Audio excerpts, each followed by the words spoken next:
Canal Report of field good, T minus 5 seconds. 4, 3, 2, 1. Welcome to Beyond the Launch, the podcast that explores what really happens after the deal is signed and the product goes live. Because real impact doesn't come from implementation alone. It comes from intentional, strategic customer success. Hosted by Ivan Whitaker, an experienced executive in sales, customer success, and implementations, including complex 911 and public safety implementations. This podcast goes beyond the launch to uncover what truly takes drive, adoption, measurable outcomes, and long-term success. Welcome to Beyond the Launch from the Utah Podcast Studios. Joining us today is Jeff Bruns, a seasoned technologist, entrepreneur, and public safety professional with more than 2 decades in the tech industry and over 15 years serving fire and EMS in Maryland. Jeff is also the co-founder of Convey 911, where he's working to modernize language access and emergency response systems and challenge long-standing assumptions about how a communication system should work. In this conversation, we'll explore why language barriers in public safety have become normalized, the operational and human cost of delayed communication, where AI can help, and what true language access should look like from dispatch to responder arrival. Jeff, thanks for joining the podcast. Thanks, Ivan. I'm thrilled to be here. Really appreciate it. Excited to see this podcast get off the ground and gain so much momentum. So, Jeff, before we dive in, I do have a couple of icebreakers for you. We do this with every guest that comes on. And so, Okay. Jeff, outside of public safety technology, what's something people would be surprised to learn about you? I'll give you 2 answers. One, simple. I'm an avid sailor. I've been sailing since age 16. I live in the backyard of the Chesapeake Bay, and I chase adrenaline. Which leads to number 2. And some folks know this about me, but I was in the fire service for over 15 years as a responder in the largest career volunteer combination fire department in the country, where we ran 3,500 calls a year. So seeing it from both sides, the intersection of 2 passions that came together, my fire service, public safety passion, and technology. And so what's a piece of technology that you can't live without now that would have blown your mind away 20 years ago? I'm not going to be the guy that jumps right to AI. It's too new. It blows my mind for sure. And I'm struggling to come up with something outside the box, but I think about when I got my first phone. It was in a bag that you put over your shoulder. And I think about how interconnected our society is and Right. how we have communications at our fingertips. The ability to see where my daughters are at any given time. Yeah. I can't really visualize what a world looks like without, you know, your closest companion in communication in your hand.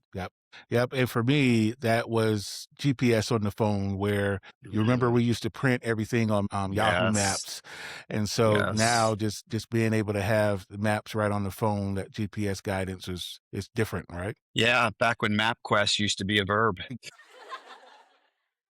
So, Jeff, getting into the core of the questions, how is Convey 911 helping first responders overcome communication barriers during emergencies, especially for the 67 million Americans who speak a language other than English at home? Yeah, it's our cornerstone. We started thinking about language access. And my personal experience, we operated inside the Capitol Beltway, bordering Washington, D.C., in a highly urban and ethnic area. And I was regularly on the side of the road with a patient trying to get an interpreter. That always just stuck with me. And I often wondered how frustrating it must be in the PSAP when you're communicating with someone that doesn't speak English. So for Convey, we started with the language gap. People communicate over no modalities. They text, they FaceTime, they pick up the phone, they stand right next to somebody. And if there's a language barrier, then communication is blocked by a wall. So let's think about the way that people communicate. Let's make it seamless. Let's take any guesswork out of it, and let's just bake it in. So we started thinking about communication across language, across the way people communicate, but realized very quickly that we can't claim to be subject matter experts in language if we can't solve the language line problem. It's a solution that's been in place for 30 some years, presumably before the first 911 call, and it hasn't evolved. It hasn't changed. Hmm. We're leaning into that in a way where we can leverage AI responsibly. We can do it in a hybrid kind of way and backstop it with a vast network of live language interpreters that we've pulled into a series of tiers. So we have roughly 17,500 interpreters that have gone through a training curriculum that focuses on interpretation in 911 calls. Beyond that, when we look at the larger pool, sometimes you've got to ask the risk versus reward. Is it beneficial to wait 5 extra seconds to get the best interpreter, or Hmm. do you need to get an interpreter right now? So we're an aggregator, we're a switchboard, we're integrated into many of the LSPs out there, and we're ringing down and we're delivering that over a workflow that PSAPs use today. They're calling us, they're IVRing, but we're listening and we're leveraging AI to do things like deep acoustic language identification. So by the time you get to that IVR, we've already plugged in the language that we've detected. So thinking about A, the way that PSAPs do it today, and B, how can we implement technology and artificial intelligence in the right parts of the workflow? So beginning in mid-June, we're going to announce an AI interpreter. We're calling her Dari, and she will support 26 languages.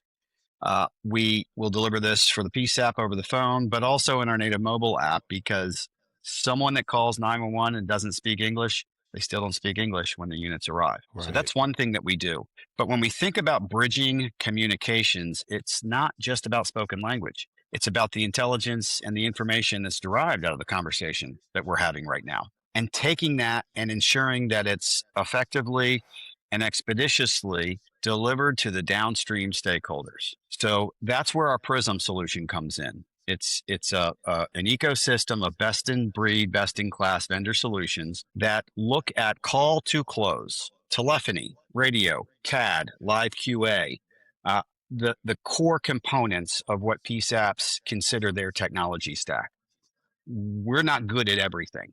We're good at where we started. We're good at communications. We're good at AI. We're good at turning a conversation that may be muddled, that may have background noise, and gleaning accurate intelligence out of it so that we can do one thing, which is automate. Automate the workflow, automate the assistive nature of it, automate the delivery of that to downstream stakeholders, to a real-time crime center, to drone as a first responder, to any other number of scenarios. So we think about communications as starting with language and ending with the ability to connect these disparate systems and make sure people are in the know when they need to know. You know, Jeff, you mentioned the training of those that are involved in the interpretation, which I think is a critical piece. I've always been concerned about caller management, to where you have an emergency dispatcher that's talking to a citizen or a patient, and being able to keep that continuity, especially when they're using protocols.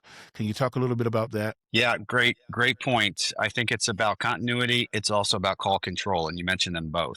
One of the biggest pain points that we hear after how long it takes to get an interpreter is, how well did that interpreter perform? It's a human-based business. You're never going to have a 100% success rate. The challenge of being a third party in a conversation over the phone in a language you don't understand is you don't know if it's appropriate to interrupt and say, "Hey, I asked a simple question and you've been talking for a minute and a half. What's going on?" So when we think about the kind of qualitative aspects of language interpretation, what can AI do? And what should you just skip AI and go straight to a live interpreter? You make that call. You're under the headset. You're the one listening. And if you hear what sounds like something critical happening, you make that call. But when you do come into a workflow that might start with AI, you have that control at the end of the day. So for us, it's ensuring that there's continuity, not just in the call that's happening right now, but also in the way that we bridge that call into a live interpreter. So one of the things that we've worked really hard on with our LSP partners is leaning into those that are technology first. If we can integrate, let's talk, because that's where technology bridges into rubber meets the road. So I'll give you a scenario. A non-English caller that calls into your center in which you engage our service and you bring our live AI interpreter onto the line, which generally is right around 3 seconds, and that conversation starts to go off the rails, then you're gonna press 0 on your keypad and you're gonna hear a message that says, we're gonna get you a live interpreter. Right. So that's step one. Let's start ringing out. But the preference of which interpreter we pull into the call is how we look at those tiers. Those LSP partners that have an integration and a screen up, 17,500 of them all answer from the same screen, which means that before they hit the connect button, we can serve them context. We can say, you're getting ready to come into something that is not going well. Here's what you need to know. And when they connect, they at least have that context.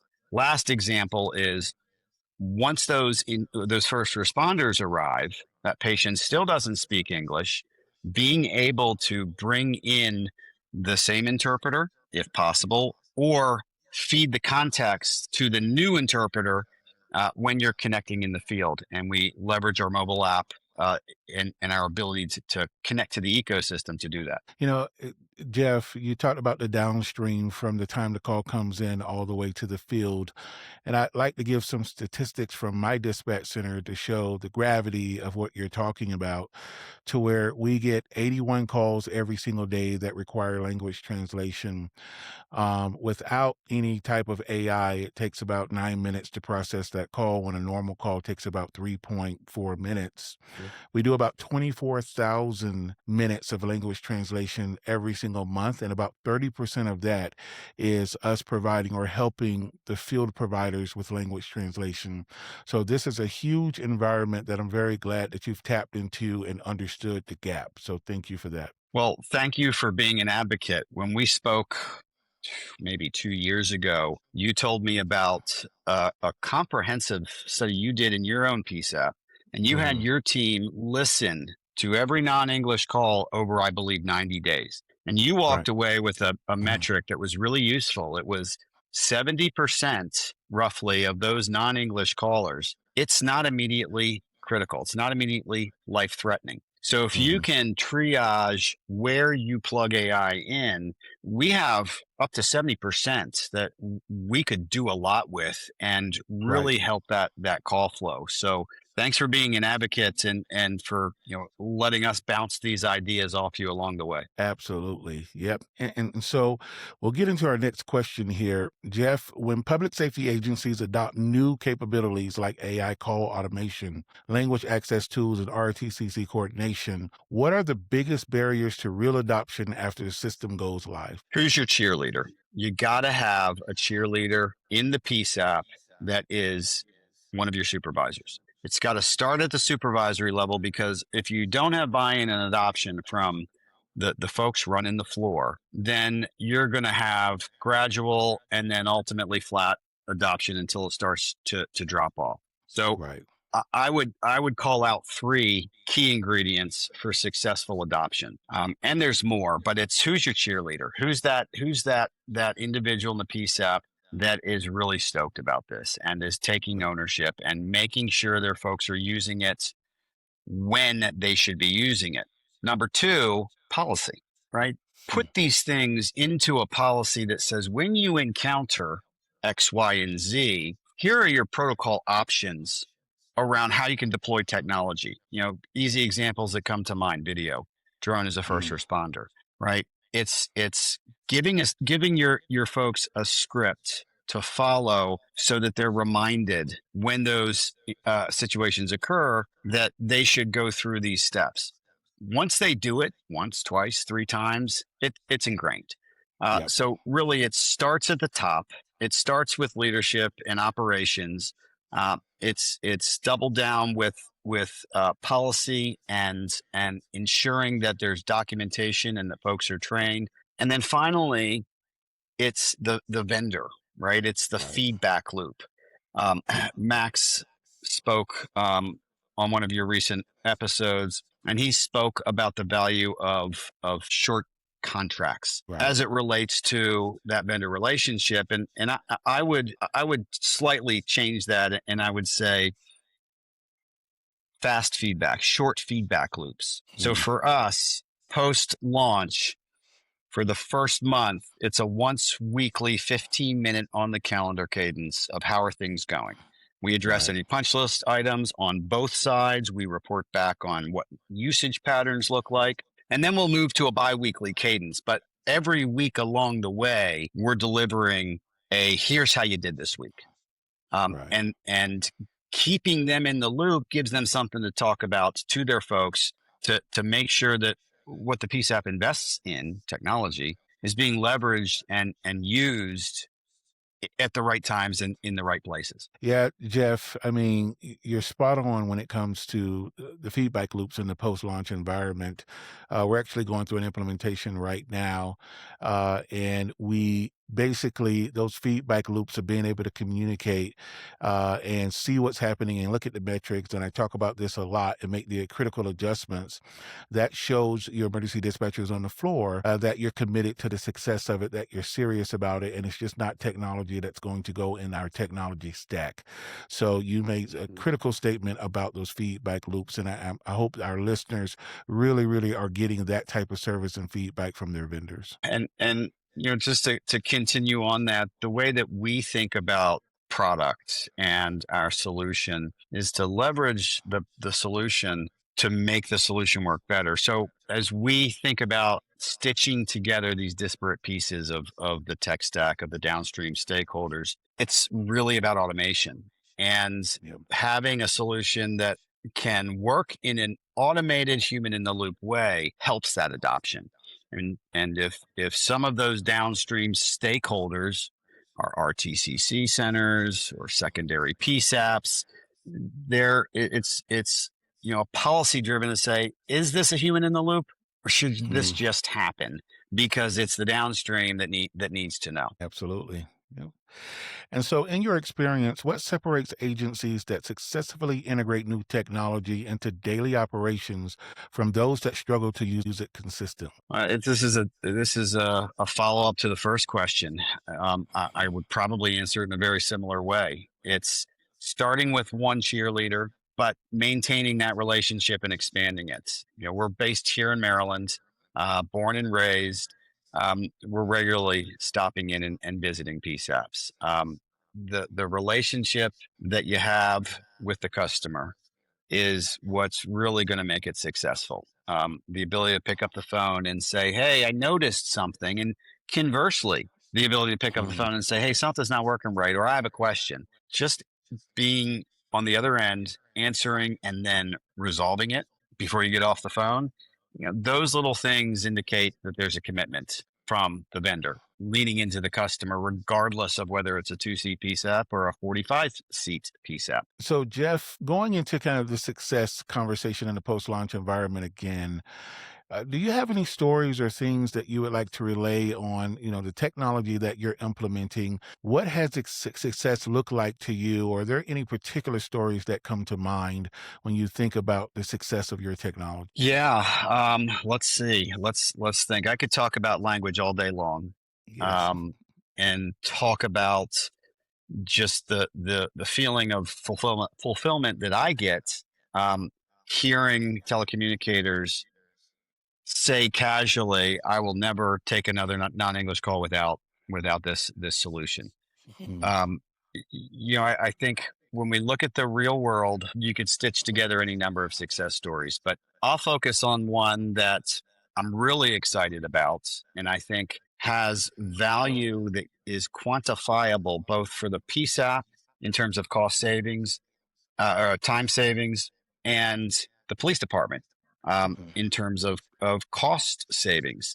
So our largest customer is Prince George's County, Maryland, also where I Mhm. volunteered for over 15 years. It's often in the top 10 to 15 busiest PSAPs in the country.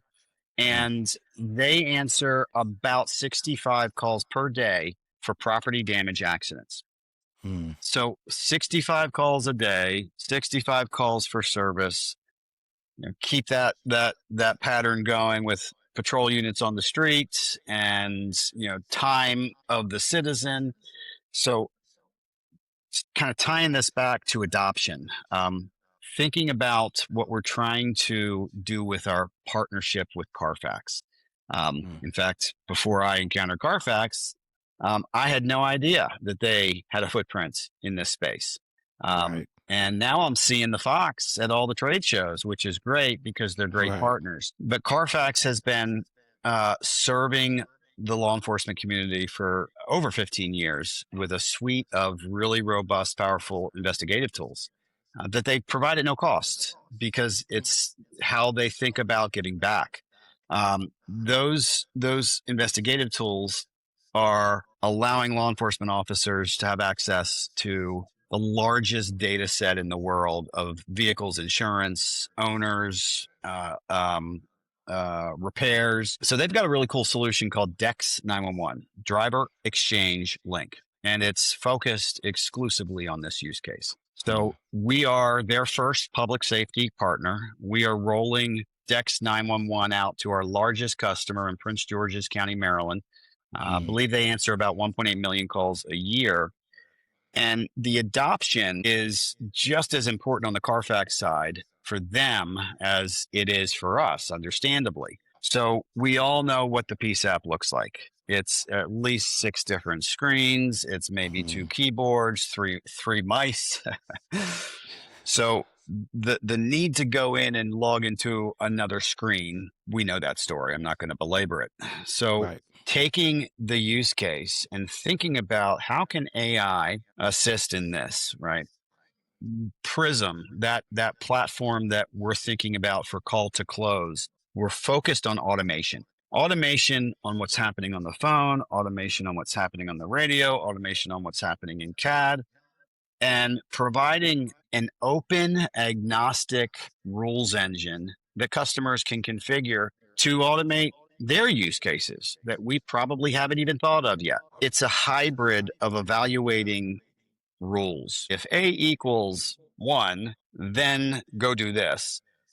And leveraging AI to evaluate context, to infer. So with that rules engine, we're able to listen and to qualify that call against Prince George's County's DEX 911 deployment protocol and provide often in the first 30 seconds of that call, provide a notification to the telecommunicator that this qualifies for a DEX 911 deployment protocol. Do you want to send a Carfax for Police DEX 911 link? The way that they have it configured, and this is key because it's where human in the loop comes into play, they are able to say, well, by default, if you don't click anything, I just want it to work.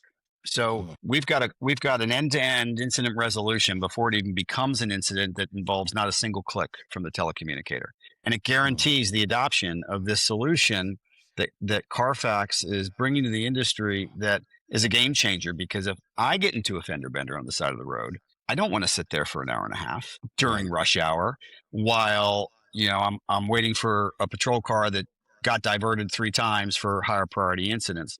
So that's a huge success story that we're still developing and we're still telling. And we've got other early adopters that are starting to pop up where we're bringing this embedded solution. So I'm really anxious, excited to see what the metrics look like, because there's going to be a quantifiable reduction in call processing time. And there's going to be a quantifiable reduction in calls for service, and ultimately the cost. That's what the bean counters really care about. And it's important that we care about it too. Jeff, I'm glad you mentioned DEX 911. I'll throw up a little information about it, but a tool that allows those that have a low impact accident, no injuries, citizens to be able to file a report, fill out information, send it over to their insurance company after they download a PDF. So a solution that new to the market, and again, gets officers back to high priority calls as quickly as possible. And there's no cost. This is something that Carfax wants you to use because it's valuable. And we really believe in that. So, Jeff, when agencies introduce capabilities like language access or AI-assisted call handling, how you help call takers build trust in tools so they actually use them? Make it worth their time. The Carfax example is a pretty good example. They didn't have to do anything, and they're watching this workflow in front of them, and the driver says, "Yep, I just got the link. Okay, call us back if you have an emergency." So that becomes that breadcrumb that turns into a seed that you start developing really good community-led and community-driven stories around. Because while it might not appeal to everyone, it will appeal to some. And whether it's in the PSAP or in the police department, we all know what's happening across the industry with respect to budgets and grant funding and everything getting squeezed. So if we're going to put a tool in someone's hands, and I say this personally, as a founder, a fourth time startup founder, I know what imposter syndrome is because it's, I feel it. And there have been a few times throughout this journey where I felt that imposter syndrome. And that's been an indicator that I need to pivot. We're not doing it right. We're not delivering the wow that it should. So making sure that what we're delivering is being received and reciprocated in feedback, that's key.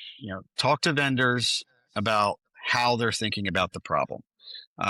Talk to them about what the future looks like for their solution. And don't make a decision on a demo. Don't make a decision on 2 demos. Talk to others that are using the vendor's solution and hear their feedback. And qualify it on not just the solution, that's critically important, but also, is the vendor accessible? Are they listening? Are they resolving your issues when you raise them? Life's busy. There's only so many hours in the day. But it's really important that we keep our ear to the ground, both in terms of how we're observing customers use the solution. One of the things that we always get accolades for from our customers is we are often reaching out to them when we identify an issue with the language service for a given call before they reach out to us, because we've got a rank and score rating matrix. We've got AIQA baked in underneath. If we can surface that stuff to our team to say, hey, your largest customer, which does nearly 20,000 minutes a month of over the phone language interpretation, what has been looking like this all of a sudden went, in terms of hold times, right?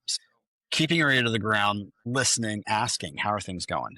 And checking in, not just because you want to sell them something and not just because you want them to upgrade, because you're honestly interested in connecting and hearing their experiences. And for me, it's about those conversations and then listening to the things they talk about where I know we can make a difference. Yeah, Jeff, there is some talk in the industry right now about certain companies, whether they're startups, AI companies, kind of fizzling out in the near future. One of the things that you talked about as we looked at the metrics, we have directors across the country that are actually looking at the gaps right now and wanting to do things differently in the 911 industry. I know it's been cliche in the past to say, hey, it takes 20 or 30 years to transition into technology solutions, but I'm seeing a big trend that has changed to where the directors that I'm talking to, they want to look at solutions like Convey. So again, I think it's a different environment. I think the companies that are investing in AI are here to stay. And I think that Convey is going to be at the table as well. Absolutely. Yeah.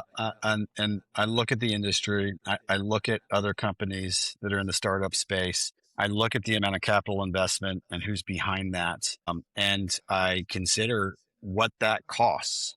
It's about, delivering really innovative, valuable, useful solutions and doing it at a price point that's accessible to 2 to 3 seat PSAPs and 45 to 50 seat PSAPs. And what I'm seeing and what I'm hearing is that there's vendors out there that I'll use the word misleading, because at the end of the day, when you think about licensing, you think about who owns the data, who controls the data, how does this lock me in?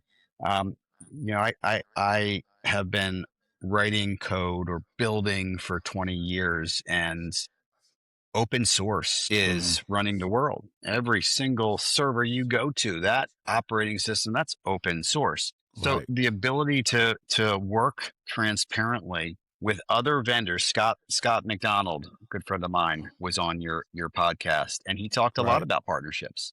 Yep. And you know, going up against larger vendors with more capital that are controlling the ecosystem doesn't take long to bust through that when you talk about an open ecosystem where you can cherry pick solutions from GovWorks, for CAD to CAD, for radio. You can cherry pick solutions that build out this call to close platform, and you can do it in a way that doesn't break the bank. And I Right. think that that's really, really important, because I have heard maybe one or two conversations in the last month, maybe one or two, that have said, "Oh yeah, money's no problem." Whoever says that. So trying to trying to think about budgets, from the stakeholders' perspective. We want the technology in there. We want to be able to have good stories to tell. Absolutely. And so, Jeff, for technology leaders working in in the public safety space, what is one lesson you've learned about driving adoption in mission critical environments like emergency communications center? You got to have resiliency. You got to have redundancy, and you have to be able to define what is mission critical and what is, it's all mission critical, but what is nice to have. I'll call it that for a second. Um, when we think about the workflows that we're providing, we've got a lot of touch points through various parts of the workflow. When we think about language access, and what happens if you try to access our service in a live environment with a panicked caller and you can't get through, that's what keeps me up at night. So, success, there is no adoption conversation if you fail. And in this Yep. industry, it doesn't take many failures before that becomes something that develops your reputation. But just as importantly, because we will all fall down and scrape our knees, just as importantly, you got to acknowledge it. You've got Mm. to own it. It's nothing wrong with saying, "I'm really sorry. We let you down." Um, it's, again, I come back to that relationship, the relationship that starts in that connection where a conversation starts up because we've got something that could help you in the thing we're talking about. All the way to the end of the day, many of my customers and industry folks, you included, I consider friends, Yes. because it's Mhm. so important that we think as vendors, that we think not just about our balance sheet, our P&L, our projections, our valuation. I'm a bootstrap guy, fourth startup, Mm. in a bootstrapped type of capital raising way, being efficient, being lean, doing as much as we can with the resources that we have, and not over capitalizing, just because. So, for us, it's critical that the end of the day, the relationship with our customer takes precedent. And if that means that there's a customer that had budget slashed. I'll use an Mm. example in the state of Maryland. We have a solution, in addition to our language service and our integration platform, that is mass notifications. Mm. It's one to many, 800 SMS segments a second, 185 languages. We don't have many customers because we built a solution for the state of Maryland, who was Mhm. our first customer, because they were trying to communicate at scale to a diverse community, and it wasn't successful. So those relationships that we develop early on, whether they're vendor partner relationships or customer relationships, it speaks to who we are. It speaks to our integrity, and that's, I believe, a key characteristic of success. Not always, but for us, the ability to deliver with integrity and have a happy customer that loves us is an equally valuable KPI on the matrix of success in how we think about deploying, and then we think about adoption, and we think about our own business model and being able to be a profitable business, because that's why we're here. So we're not going to be able to expand that customer if we screw up and we don't acknowledge and we don't fix it and we don't repeat the pattern. Good stuff. And so, Jeff, if you could change one thing about how emergency communication agencies approach technology adoption over the next 5 years, what would it be and why? This is a hard one because this is an industry that has historically been closed to innovation. My third startup before I started Convey came from the fire service space, and it was fire station alerting, cloud to on-premise, with digital signage and text-to-speech in the fire station and early alerting and cardiac-friendly bunk rooms. The ability to get CAD data was nearly impossible. And we all know that story because it hasn't changed. So the need to have the right vendor relationships that can be leveraged to do what's important. In that example, without CAD data, there wasn't a fire station alerting solution. So for us to be able to deliver a solution that works and delivers and is facing, we've got a powerful solution today. And I look at where we started and I look at us now, and I think about where do we want to go in the future.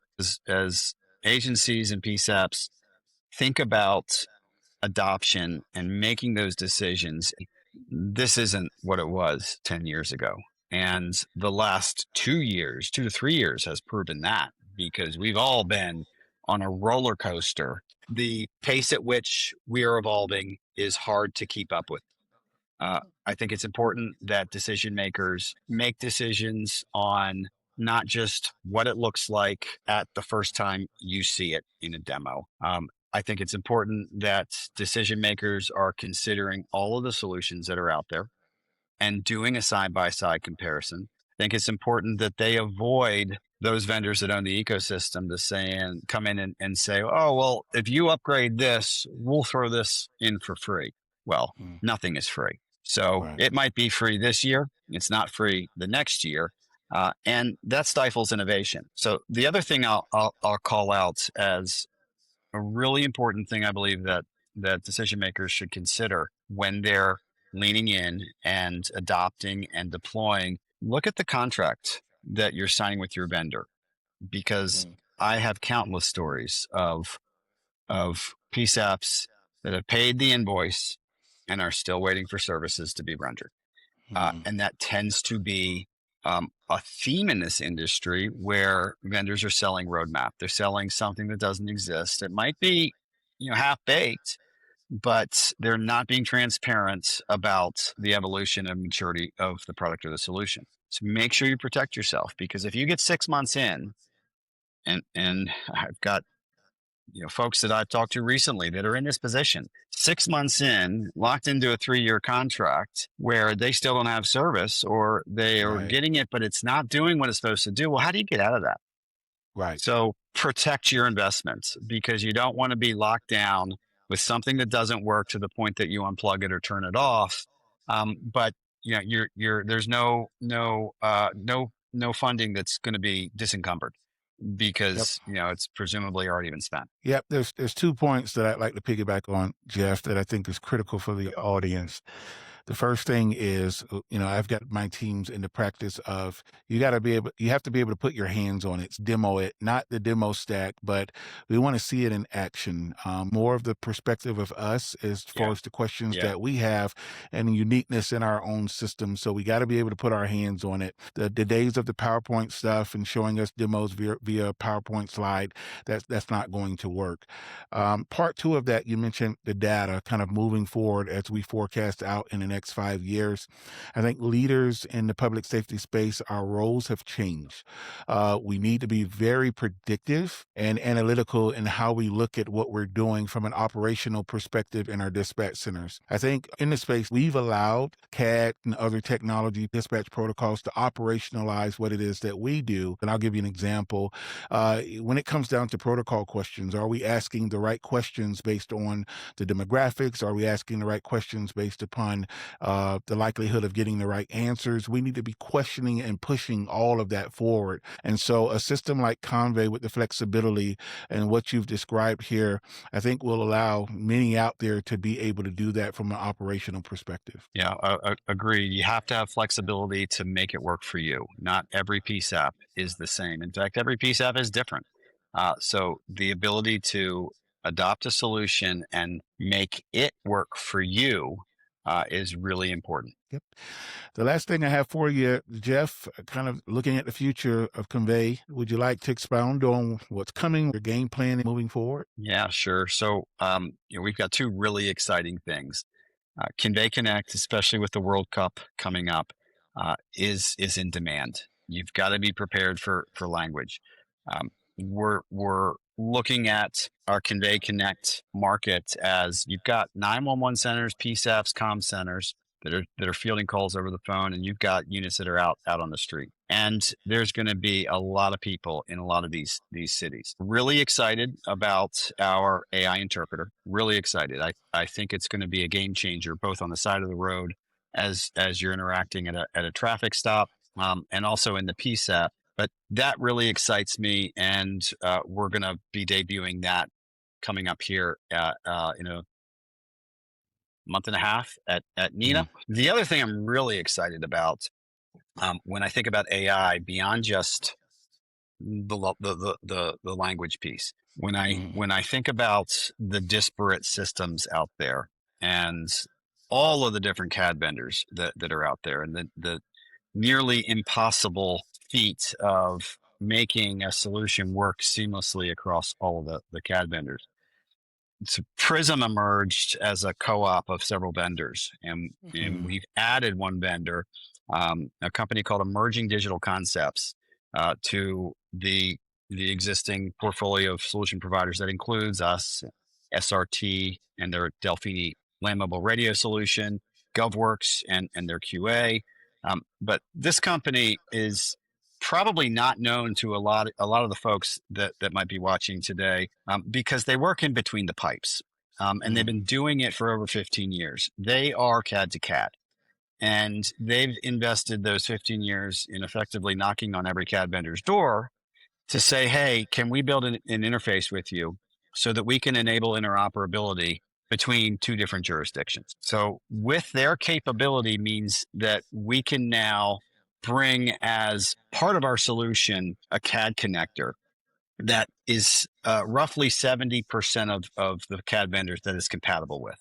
So that means that we have core capabilities to do three important things: generate a call for service, update a call for service, narrative, location, links, etc., and receive every CAD event that's firing across the PSAP so that we can correlate and help make sense of the noise of everything that's happening. The ability to do something simple like every single 911 call, every single admin call, any call that generates a call for service, at the end of that call, you're going to have a summary in there. As soon as you hang up the phone, you look at your CAD record, you've got an accurate, detailed enough summary in your CAD, which demonstrates what else you might be able to do in real time, push event data into CAD, and how that can unlock what's happening downstream. So I'm really excited to tell and show this compelling story of how the life cycle of an emergency that starts on the phone and traverses protocols and ultimately turns into a call for service that gets dispatched into a neighboring jurisdiction. That's a story that we're going to be telling here soon with 2, possibly 3 agencies in the Maryland, Northern Virginia area share a border. And that ability to have that seamless communication across jurisdictional boundaries will tell a really compelling story of something that anticipating will be talked about more: no call transfer. You call 911 from Baltimore County, which is where we're located, and you drive a mile and a half that way, and now you're in Baltimore City. And you're telling me I got to start all over again? It's simple. But if we can leverage a best-in-class vendor solution that is already powering several large metropolitan CAD to CAD networks, including here at home in Maryland, and use that capability in a way that is part of one solution that just works and enables the exchange of information across your neighboring jurisdictions, across your primary, secondary PSAP paths. I'm really excited about that. And I think that the industry is going to really take note because uh, I can't really recall when we've heard of a co-op of vendors coming together in such a decisive and mission focused kind of way. Jeff Bruns, everyone of Convey 911. Jeff, you're making the right moves, the right partnerships, and filling a gap that has been in our space for a long time. Thank you so much for your work and your dedication to making things better in our space. It's been a pleasure. I always enjoy chumming it up with you. Thank you. Be well. Thanks, everyone.